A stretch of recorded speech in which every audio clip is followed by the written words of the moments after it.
Well, kids can be dismissed now. Kids can head on out. And before we get started, I just want to thank Tony. Tony put together this video, and I noticed some Christmas Eve stuff in there. So while we're messing around after Christmas, Tony was hard at work, and Tony's kind of our behind-the-scenes guy. He's amazing. He does so many things. We can have an online presence with Facebook and YouTube and all that stuff. So if you're watching at home today because it's so icy outside, that's because of Tony. So if you're watching online, give Tony a shout out. He's amazing. He does a great job, and he wanted to thank everyone that sent him pictures and photos. He wasn't at all those spots, and you guys sent in photos and videos to him. So if you're ever at an event and you take a video, you'll get it to Tony, and he does some great things with that. And with a special shout out to Katie Colson. Katie kind of is our maybe unofficial photographer of the church. At most events, she'll come out, she'll take videos for us. She has a drone that she flies around. Pretty cool. So thank you, Katie, so much for all that you've done. We appreciate you as well. It takes a lot of people throughout the year, and we're looking back. We're looking with Christmas even in the rearview mirror.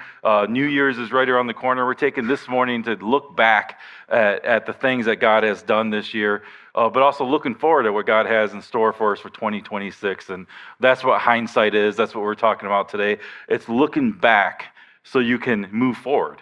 Looking back, but also moving forward. And as you saw in the video, we have a lot to look back on. 2025 was a busy year. There was a lot crammed in there. It was a long year, it felt like.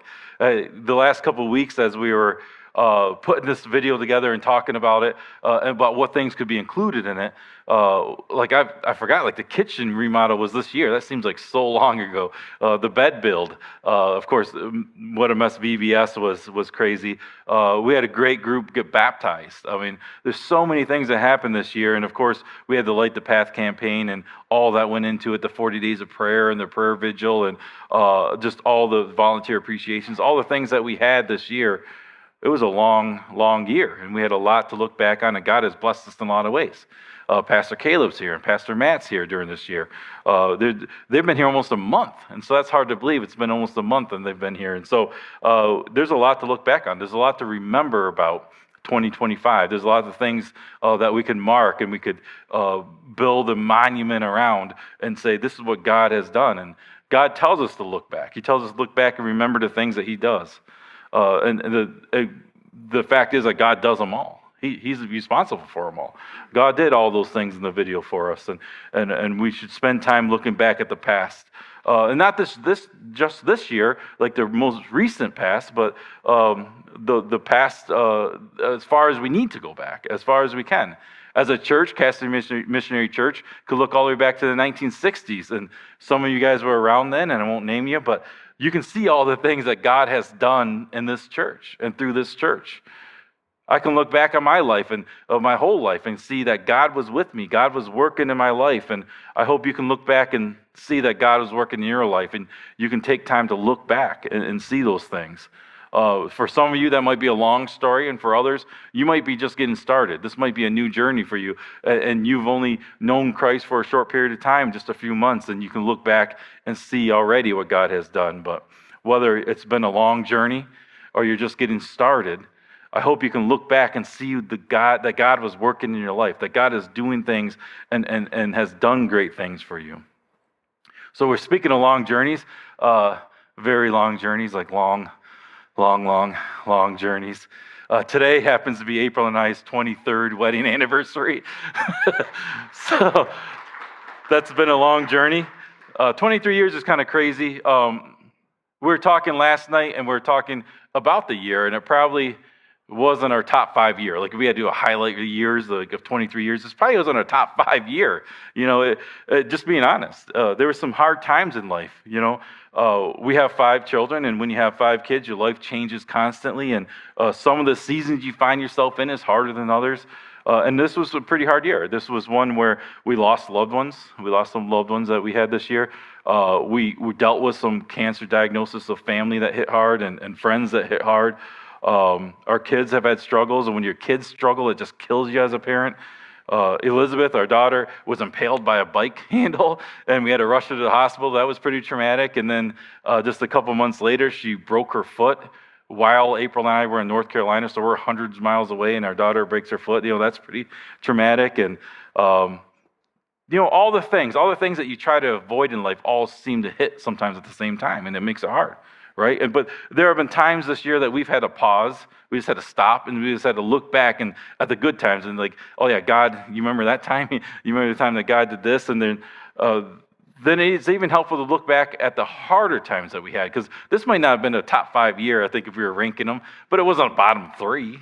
There was worse times. And sometimes it's helpful to look back at those times and you can say, you know what, God still was working, and God still got us through that, so God will get us through this.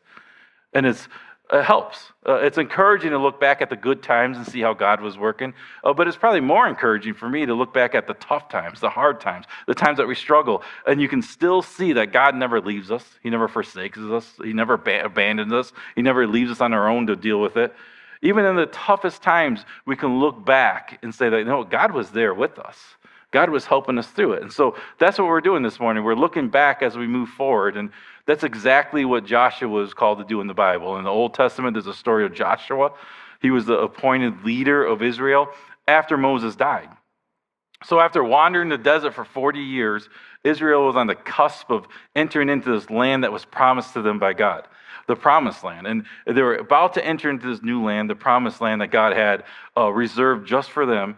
But right when they're about to enter the land, Moses, the one that God used to humble Pharaoh, the one that God separated the Red Sea and parted the Red Sea and the people walked through, the one that God met on the mountaintop and gave the 10 Commandments to, the leader of Israel, Moses, dies. Just as they're getting ready to cross the Jordan and go into the promised land. And so this other guy, Joshua, was appointed the leader. And one of the things that he was tasked to do was leading Israel into the promised land. And one of the first things he does as leader is says, we're going to go into the Jordan River during flood stage and cross it. That's one of his first tasks as leader.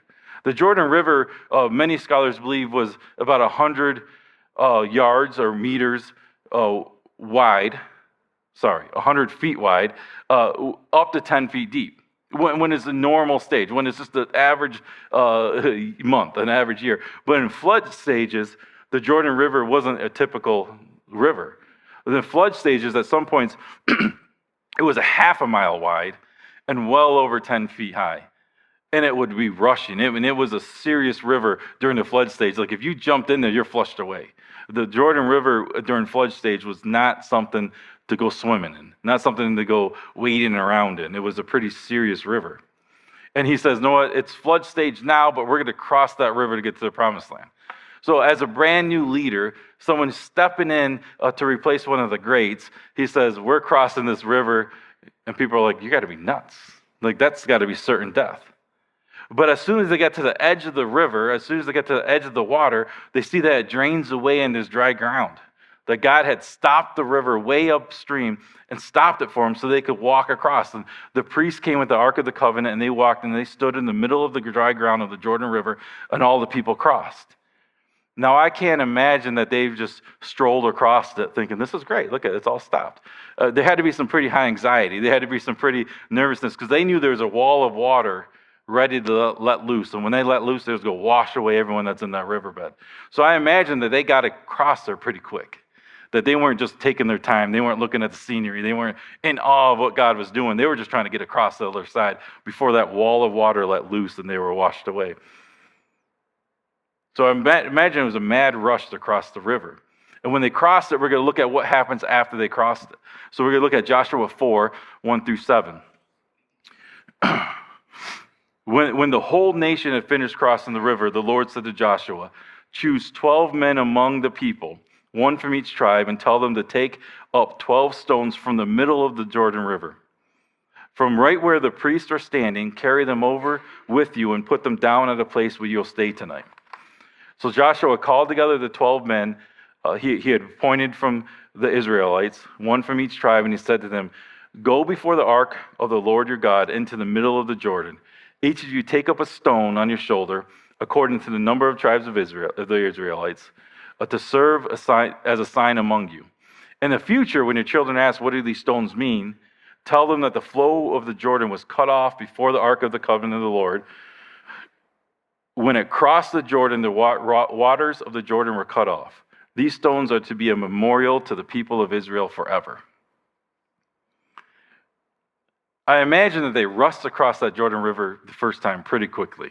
They're like, we got to get across because this water's cut off, but how long is it going to hold? How long can this keep up? How long will this last before we're washed away? We've got to hurry up and get through. Like, this is a miracle, but how long do miracles last? How long is this good for? And they probably couldn't get across fast enough. And when they got to the other side, God says, now choose 12 men and go back. And go back to the Jordan, in the middle of the Jordan, dead in the middle, and grab a stone and bring it back. Everyone got across safely. Everyone made it, and the river's going to let loose at any given time in their minds. And now you're told, congratulations, you're one of the lucky 12 that have to go back there, grab a stone and bring it back. And so this is kind of just a timeout in the message, kind of like a sidestep. Just something that I personally always felt about Joshua. Like, I always felt bad for Joshua. I always felt for him. Because could you imagine that a great leader dies? Moses dies, a great leader. And then Joshua is kind of thrust into this position of leadership, a kind of this new role as leader. And the first thing God tells him to do is, you're going to run the people into the Jordan River at flood stage. Imagine the people's reaction of, here's a new leader, someone that hasn't really built the trust. He's been with them and he's done some great things up until this point, but they have to trust him as a leader. And he says, all right, we're going to go into the Jordan River and cross it this time. And then when they get there, he says, okay, now we got to go back. Like, I know we went through, but we got to go back and get some stuff that we forgot. And we're going to do something because God's telling us to build a memorial. And I just stop and I think at this point of just how people are. Like, how are we as people? If we have a new leader and he's leading us into something and it works out, but then he says, "No, what? We got to go back a little bit and get this." And, how do you think that they would have? How do you think we would have reacted? How do you think they would have reacted? I can almost hear it. I could hear people saying, "What's this guy's problem? Like, who does he think he is? Like, check out the new guy. Look what he's doing here. He's got us in the river. We make it through. Luckily, somehow we make it through. And now he wants to go back for some stones." Like, if he wanted stones while we crossed the first time, why can't we just pick them up then? What's this guy's thinking? Like, we could have easily grabbed him on the way through, and he waits till we get to the other side, and then we have to go back. Like, what's this guy's problem? He goes, the last guy was so incompetent that we walked through the desert for 40 years because he didn't know where we were going. And now this guy's worse. He's got us crossing the river and then going back and playing in the mud while the river's about to get let loose. I mean, could you just imagine? I mean, human nature, let's be honest with ourselves and how we are. We don't always full-fledged trust leaders and just full-fledged trust God. We look at it from our standpoint, and we think, this guy, this new leader, like, I'm not on board with that. So this is just kind of a picture that I have in this moment of what they're doing and what they're going through and what Joshua had to put up with. So I always had kind of a soft spot in my heart for Joshua, not knowing how my life's going to turn out. But here's a guy that his mentor, like his friend, Moses, the guy that he followed, he said he was an aide to Moses. He dies and he's thrust into a leadership position that he probably didn't want. And he has to take over. And then God says, there's no time to rest. There's no time to regroup. We're going to go do some great things, but it's going to be hard. And so these people have to follow him, and he has to lead out in front in his pain and his insecurities. So that's just a side note. Like, give your leaders a break. It's not always their fault. You might think, wow, they really messed that up. Well, we didn't know God was telling us to go back. Like, Joshua didn't know he's going to get there and say, oh, no, I'll go get some stones. He didn't know. Like, give him a break a little bit. All right, this is for me. Nothing to do with this. But I think it's why they had to build a memorial. I think that's a large part of why they had to build a memorial. Because they spent 40 years in the desert, and a whole generation that doubted God had to die before they got to the promised land. And this isn't the first time that God split a body of water for these people, right? The generation before them was enslaved by the Egyptians, and then here comes Moses, and Moses freed them, and as they fled, God parted the Red Sea, and the generation went through the Red Sea to get to the other side, and was saved by Egypt by God parting the sea. And then they get to the other side, and then God meets Moses and gives them instructions, and then he provides manna for them when they're in the desert. And they get to the promised land, and they're supposed to go in and conquer the promised land. But when they went in and they sent spies and they came out, the people doubted. They said, there's no way we can take this land. There's no way. And because of that doubt and because of their lack of trust, they're basically saying God's not going to do what he said he's going to do. Like God can't overcome this obstacle. And God says, know what? Because you're so doubtful and because you have such a lack of faith, this whole generation is going to die off before you get to the promised land. So for 40 years they're in the desert, which means that whole generation that parted the Red Sea was gone. They forgot the things that God. The people now that are on the cusp of it in the promised land were either not born yet, they didn't know what God has done, or they were so young when that did happen that they weren't thinking in terms of, oh, you remember when God parted the Red Sea? It wasn't in their thought process. It wasn't in their memory. Like the generation that was supposed to remember and trust God because of what God has done had forgotten and doubted, and now they're gone. So now God's performing a miracle for them, this new generation, for them to know themselves. And he tells them, you're going to need to remember this. And when your children ask, I want you to tell them and remember this. Because what they don't know is that God's going to give them this promised land. God's going to take them out of the desert, and they're going to give up manna, which was comfort in itself, and they're going to give up all the food that they were accustomed to eating in the struggle, and they get into this new promised land that was flowing with milk and honey, but they didn't know they were going to have to go and fight for it. They didn't know that there are 31 battles ahead of them. They're crossing the Jordan and going to the promised land, and God had 31 fights, 31 battles they're going to have to go through. And he says, you're going to need to remember this moment. You're going to need to remember that you serve a God and you follow a God that can part the Jordan, that can shut off the floodgates and have you walk through there. And I want you to grab a stone so that you can say, that stone was in the middle of that river. Maybe you can go there every year during flood stage and say, look at that river, jump in there. And they say, no way. Well, guess what? This stone was in the middle of that river when this was happening, and God led us through it. And they were going to have to remember that for the battles they had coming up and the difficulties they had coming. And what God's forcing them to do by walking back into that river and grabbing those 12 stones and putting them on the shoulder and carrying them back out, what God's forcing them to do is forcing them to build a testimony for themselves of who God is, of how great God is, and what God is capable of doing. Because they're going to need to look back and say, God did that. And there's going to be times in their life they can look back and say, no, what, God did that, so he can surely do this. What we're facing now, he can do this. Like he did that. That's a testimony. That testimony that if God got us through that, then God will get us through this. And that's our testimony. I think we have on the slide. If God got us through that, then God will get us through this. There's two parts to that. There's two parts. It's a testimony, but there's two parts. If God got us through that, and we look back and we remember the great things that God did for us, and we look back and we remember the struggles that we had, and we say, no, what, God got us through all that stuff. And that's our testimony. That's what we share. The next 2 weeks, you're going to want to be here. If you're watching online, it's icy. It won't be icy the next 2 weeks, I promise. Well, I don't know. who could tell? That's a dumb promise. I highly hope that it doesn't. You'll want to be here because the next 2 weeks, Pastor Caleb's going to give his testimony next week and kind of share some things with you so you can get to know him. The following week, Pastor Matthew's going to give his testimony and share some things. And so that's the next 2 weeks we're going to hear the testimony. I'm going fishing because I don't have anything to do. But they're going to share their testimony. They're going to look back and say, this is what God has done in my life. And they're going to share it with us to encourage us, to show us what God has been doing in their lives and how God got them to this point. They're going to look back and they're going to see some stuff. And we're going to learn about that. And that they're going to share their testimony. How God has blessed them, how God has challenged them, how God has pressed them to get here. But that's only part one. That's part one. That, like, God has done this in the past. God has got us through this in the past. Look what God has done. Look at this pile of stones. Let me tell you about God. But there's a second part to that. That God will get us through this now, what we're going through now, and the future, the things that are to come. That's the second part of this whole thing, because they didn't know they had 31 battles ahead of them. They just didn't know that. How could they possibly know? But God had more for them. God had a promised land. He didn't have manna. And so the challenge is when you go into something new, you have to leave the old behind sometimes. And they were accustomed to God providing manna. They ate because every morning they showed manna. That was done. So it took a whole nother level of trust that this promised land is what God said it was. It was a land flowing with milk and honey. And they knew from the scouts, but now it's inhabited by all these other people, and they have to go in there and they have to fight for it. But God has more for us.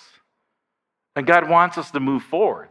So God said, build this memorial so you can look back, because you're moving forward. And when you move forward, it's going to be hard. And you have to look back and remember, look, God did that, so he can do this. Like, God's got that, he can get this. God doesn't perform miracles and do all these great things so that we can now just sit back and relax. Like, now we can coast. Like I don't think that they were traveling along and the kids like, hey, what is that pile of stones over there for? And they said, oh, let me tell you about what God did. He parted this Jordan. The reason that we coasted for the last 15 years and had to do nothing is because look what God did. That's not why God performs miracles in our lives. He performs miracles in our life so that when times get tough, and maybe they're in the middle of a battle and they're scared and they're worried, and they said, no, let's take a time out. Let's go walk by these rocks and let me show you what God has done in the past so he can do it again. God doesn't give us miracles and do great things and give us years like 2025 and all the great things that happen so that now we can coast in 2026. Like, look what God has done. We're good now. Let's just not do anything. No, God says, I'll keep doing you. I keep blessing things for you. I'll keep doing miracles in your life because I have more for you to do. I have some great things for you to do, but you're going to have to remember I'm great if you follow me. Because to do great things, you need a great God, and it's going to be a battle. God doesn't do things so we can just sit around and do nothing and relax. God gives us a testimony because we're going to need to rely on that testimony from time to time. Because the next thing he has us to do is going to build upon that testimony. He's going to, at the end of it, we're going to say, look what God has done. He's done more great things in our life. He builds trust with us through our testimony so that we can trust him in the next crisis. So let's look back to Joshua chapter 1, because he foretells all this stuff before they even cross the Jordan. In Joshua chapter 1, verses 1 through 4. After the death of Moses, the servant of the Lord said to Joshua, the son of Nun, Moses' aide, Moses, my servant, is dead. Now then, you and all these people get ready to cross the Jordan River into the land I'm about to give you to the Israelites. I will give you every place you set your foot, as I promised Moses. That's the promise. God promises to Joshua, everywhere you set your foot, when you cross this Jordan, everywhere you go, I will give it to you. But you have to take the step. Sometimes God promises great things. He says, I got a whole future. I got immeasurably more things waiting for you. But you have to go there, and I think, well, I know God did this, so I'll just kind of walk around here. Like, I know the desert. Like, I know the 40 years that the manna's coming. I know this is comfortable. Like, I know this stuff. I'm just going to stay here. Why go out there into the unknown when I don't know what's coming? Who knows what battle's out there? But God says, I'll give you everywhere you go. I'll be with you.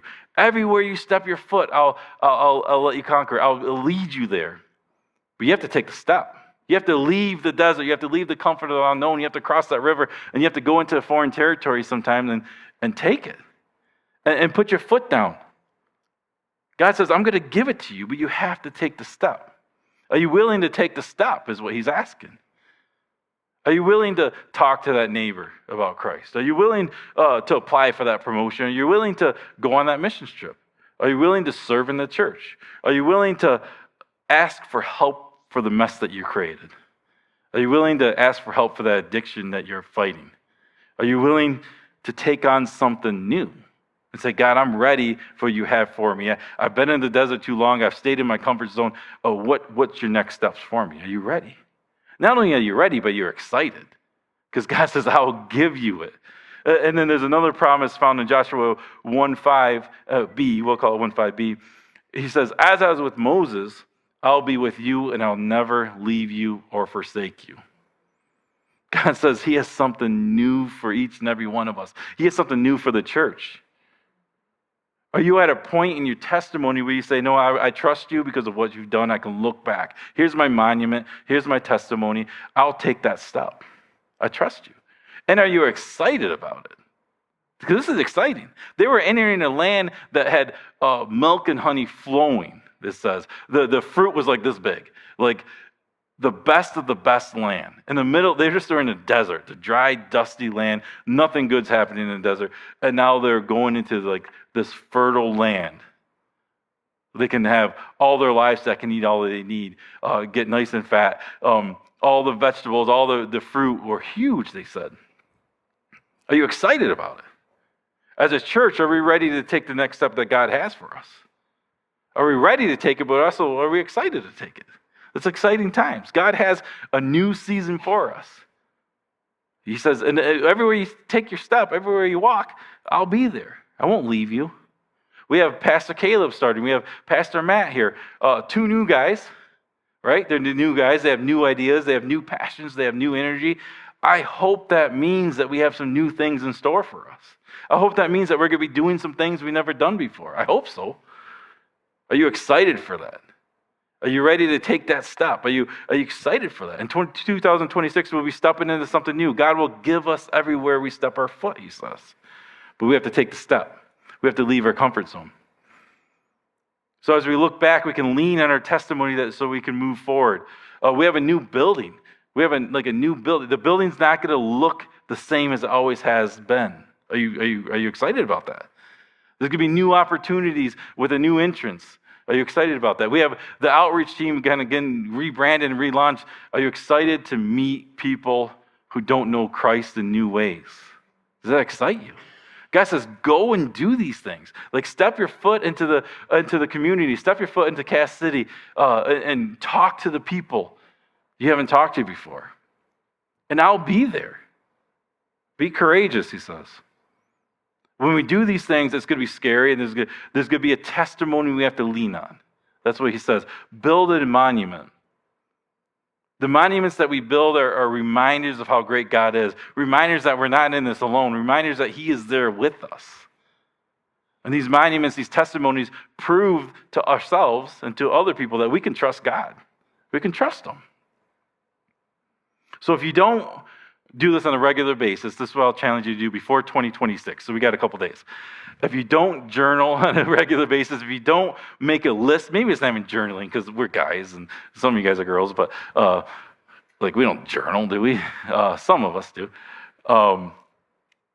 Make a list. Make a list of the things that God, write down your testimony if you haven't written down your testimony. Like if you haven't written it down in a long time, chances are there's some new things to add to it. Rewrite your testimony. Maybe that's in journal form. Maybe that's just a list of all the things that God has done. All the times that God has shown up, all the good times that he's blessed you with, all the hard times that he's got you through. Make a list. We still got time to 2026. Make a list and then read it often. He says, walk by these stones and tell your children, read your testimony often, think about it often, revisit it often enough that you can say, I remember what God has done.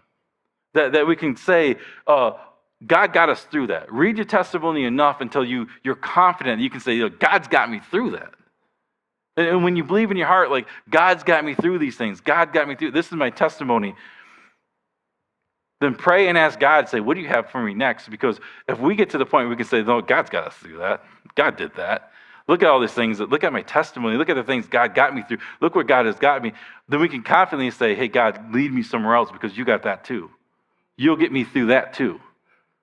And so I challenge you guys the next few days, write down your testimony. Put your stones down. Build the monument. Write it down. Bring it back to your mind. And then visit it often. Until you can say, no, God's got this because he's got that. Look at all the things he's done. I hope we can fearlessly walk into the future, into the new things that God has for us. And that when times get tough, and they will, that we can remember and say, this is my testimony. Look what God got us through. God did all that. He built this original church with the 2 country churches that merged together, he did all that, and the blood, sweat, the tears that went in. He's got this. We got a simple remodel. He's got this. So I hope we can say that we're looking back. We're building our monument, and we've got a few days in 2025. Build your monument in 2025 so that we can look back because 2026, God's going to say, move forward and step forward, and everywhere you step your foot, I'll be there. I'll never leave you. I'll never let you hang yourself. I'll never let you get in a spot where you can't be redeemed. He goes, I'll be there with you. So as we move forward to the next great things that God has for us, we take just a moment to look back to remember that he's got that. And he's got the next things for us too. Let's pray. Father, we do thank you for this reminder that you're great. I mean, we watch this video and we see smiling kids, so many kids at the church, and they're smiling and they're learning, and we see them at the Discover Conference, like eagerly waiting to learn about you and their tracks, and they hear about you, and they're signing up to go back. They love it. We look at just simple things that happen, like the kitchen remodel, and just what a blessing that's been already. And we look at all the people that have served in the church and faithfully given their time and their energy. God, that's a monument. That's a testimony to who you are and how great you are. That you would put a spirit in us that doesn't worry about our selfishness, but our selflessness, and we serve others. And we care about the eternity of every child in here, every adult in here, and everyone in the community. God, that's what you've done. You've instilled that mindset in us. You instilled that heart in us. That's our testimony. That's our monuments that we build. Look at what happened. Look at 2025. Look at the baptisms that we had. The people that are saying, you know what, I belong to Jesus now. That's a miracle. Those are miracles you did. And even the tough times that we've had, the struggles that we had, you got us through those. You've done that. So God, we're going to charge into 2026. We're going to do the things that you have for us to do. We're going to take the step. And every step we know we're going to take confidently because we know God's with us. He's not waiting for us back there. And then if we get in a mess, he'll help us out. Or if we have a success, he might clap for us. No, he's right there with us. And he stopped the floodwaters way in advance. Like he's prepared the path for us. God, help us prepare the path for the people that don't know you. Help us be a part of that. Help us be the one walking on the dry ground saying, look, it's safe, guys. You can come. Like, God's got this. He's done it before. He's doing it again. God, help us trust you more than we've ever trusted you in 2026. And we love you and we thank you for all the great things you've done in 2025. In your son's name we pray. Amen.